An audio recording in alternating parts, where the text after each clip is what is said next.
Hello, what is up JMA fans, Josh here speaking, and today we are here to review this custom Nomu figure from My Hero Academia, as well as some additional custom parts for the Revoltech Amazing Yamaguchi Midoriya Izuku. Some of you kept on asking me to this day, where do I get my custom parts for Deku? So in this video, I'm going to answer all of those questions by showing them off in the review. So without further ado, let's jump right in. Okay, so first of all, let's have a look at the Nomu, and this one is made by S1M_customs. I think I read that correctly. You can check him out over on Instagram if you want. Links will be on the description down below. Now, taking a closer look at the figure, I gotta say it does have some pretty good looking sculpt, and this is handmade, by the way. The guy pretty much uses recycled materials and is somehow able to create amazing looking sculpts like these, which is quite impressive if you ask me. As you can tell, this body mold is actually from the Marvel Legends movie Venom figure. I think it fits perfectly for the USJ Nomu. If you pay close attention, there are some details missing on this figure, like the scars around the body and the knee pads as well. Adding in those details could have made this figure a lot better and accurate, but then again, this is after all a budget custom, so that's okay to me personally. And looking at this figure as it is right now, it does look like the USJ Nomu regardless from My Hero Academia Season 1, so I'm not really gonna complain about it too much. Moving on to accessories, we do have two pairs of swappable hands. There's the default fisted hands as well as the angry open palm hands. We got a swappable head and pants as well, so you can transform this Nomu into a different one, which looks like this. Now, if you don't see the difference, this is actually the high-end Nomu that appeared in Hosu during the Stain arc. I think it's a great idea to have the option to switch between this Nomu and USJ, since they do look very similar in build. This feature allowed me to create an illusion that I have two different Nomus appearing in my Fig Film Hero series, which, by the way, if you're new here, it is my own crossover stop-motion series, and if you haven't checked that out, I do highly recommend it, especially if you are a fan of shonen anime. Now onto articulation. If you have the Marvel Legends movie Venom figure, then you pretty much know already how this goes, but I'll go over it anyway.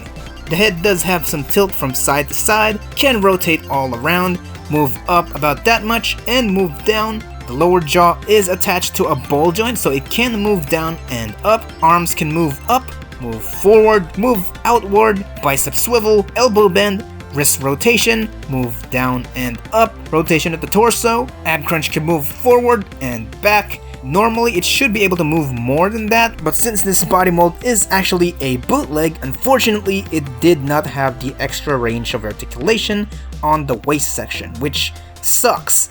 But then again, that's the price you'll have to pay for using bootlegs. I take full responsibility. Legs can move outward, move back, move forward, knee bend, thigh swivel, foot can move down, up, and amazing ankle pivot. So for some height comparisons, here is the USJ Nomu next to the Mafex Peter B. Parker and the Marvel Legends movie Deadpool. Kiryu standing next to the SH Figworks Naruto and Dasen model Saitama, the Figma Uraraka and Figma Gojo, the Revoltech Bakugo and Deku, and finally, here it is next to the Revoltech Ormaito.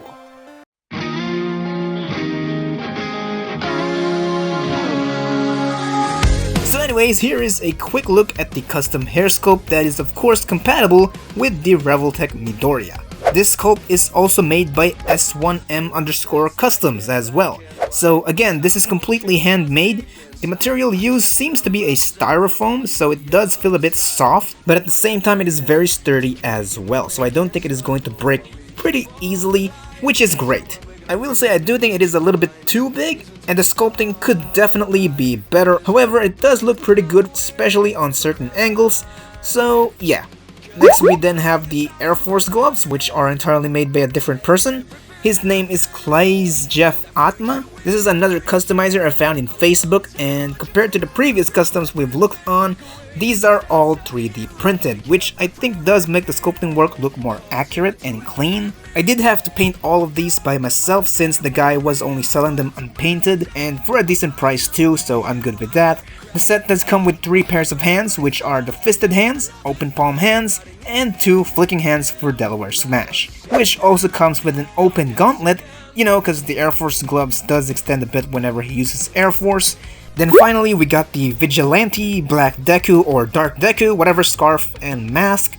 This is once again from another customizer. His name is Sam Medina, also found him on Facebook. I don't think he's active anymore though.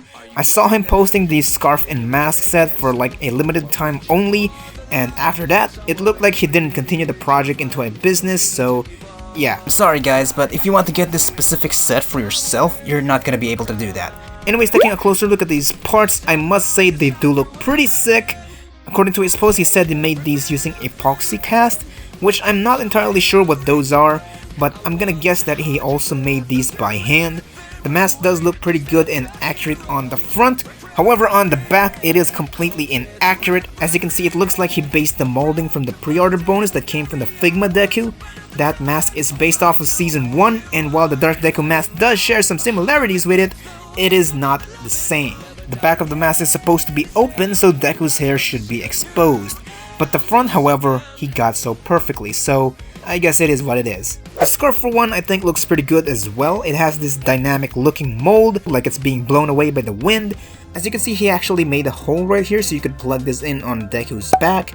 This is where the original mask is supposed to be attached, so I think it's actually a smart move to use that joint to connect your custom piece, but the problem is it doesn't actually fit in very well. You can try pushing it in harder and it's gonna stay right in position if you just leave it alone on your shelf like that, but if you're like me who loves to play around with his figures, using them in animations and stuff, then you're gonna feel some frustrations here.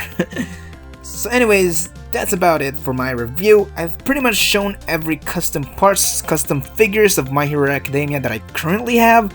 I know a lot of you had been asking me where did I get the Vigilante mask, where did I get the Air Force gloves, and so there's your answer. My custom Dark Deku is technically not complete yet. I mean, it's still missing the bandages on the arms and the mask is not accurate, but I am thinking of giving it an upgrade sometime. I don't know when, but for now, I think the mask and scarf will have to do. There's also other guys online who makes custom Vigilante parts for this Revoltech Deku. If you want, you can check out El Club del Coleccionistas. He's probably the best one out there making custom Dark Deku parts. I'll just leave his link on the description down below. Anyways, hope you guys enjoyed this video, and if you did, then you know what you gotta do. Hit that like button, comment down what did you think of this video, and be sure to hit that subscribe button for more videos. Hope you all are having a great day, and I'll be seeing you guys again on the next one. Peace out.